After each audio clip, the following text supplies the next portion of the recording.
Baik, perkenalkan nama saya Yeremia Sungguh. Usia saya 22 tahun, saya berasal dari kota Medan. Nah, kali ini saya akan menceritakan salah satu pencapaian terbesar saya. Nah, itu di akhir tahun 2021. Itu saya hanya megang duit 2 juta. Di situ statusnya saya masih mahasiswa. Tapi duit saya tinggal 2 juta ini. Kalau ini habis, ya duit saya nol gitu. Jadi saya berpikir gimana sih caranya agar 2 juta ini bisa berputar dan saya bisa dapatkan keuntungan dari 2 juta ini. Nah, kemudian saya berpikir untuk menjual sepatu thrift atau sepatu second. Kemudian saya dapat itu di harga 500.000 per piece-nya. Jadi saya dapat 4 sepatu dari 2 juta. Nah, kemudian dari yang per piece ini 500.000, yang pertama itu ada saya jual di harga 1.500.000, kemudian ada di harga 1 juta, ada kemudian di harga 950.000, kemudian ada 850.000. Nah, menurut saya dari 2 juta ini keuntungan yang saya dapatkan itu hampir 100% balik ya. Jadi duit saya itu ya kurang lebih 4 jutaan gitu. Nah, jadi kemudian saya berlanjut nge-live di rumah orang. Nge-live itu tanpa ada modal, saya gak keluar modal, saya hanya modal menjualkan sepatunya gitu. Nah, jadi ketika orang transfer, saya akan bayar ke orang yang saya live di rumahnya gitu kan.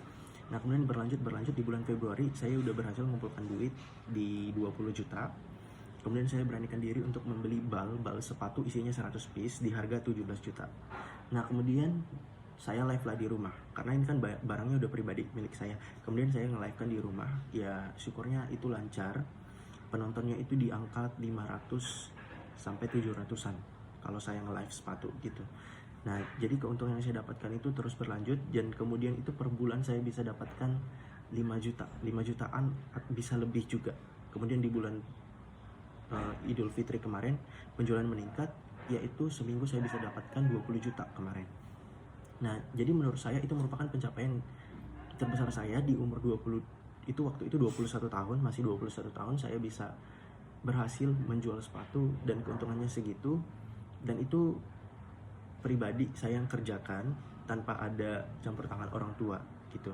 Nah, jadi sejauh ini sampai sekarang saya udah membeli apapun pakai uang saya sendiri gitu. Nah, jadi dari hal tersebut saya belajar kayak kalau kita misalkan udah terpuruk gitu atau merasa di titik terendah, kita harus mencari ide atau berani mengambil peluang untuk melakukan sebuah tantangan agar kualitas atau taraf kehidupan kita itu bisa lebih meningkat. Hal itu membentuk saya untuk ya udah, kalau misalkan kita ada ide, kita lakukan aja dulu.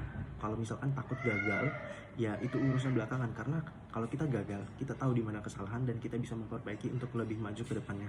Nah, mungkin itu saja yang bisa saya sampaikan. Terima kasih.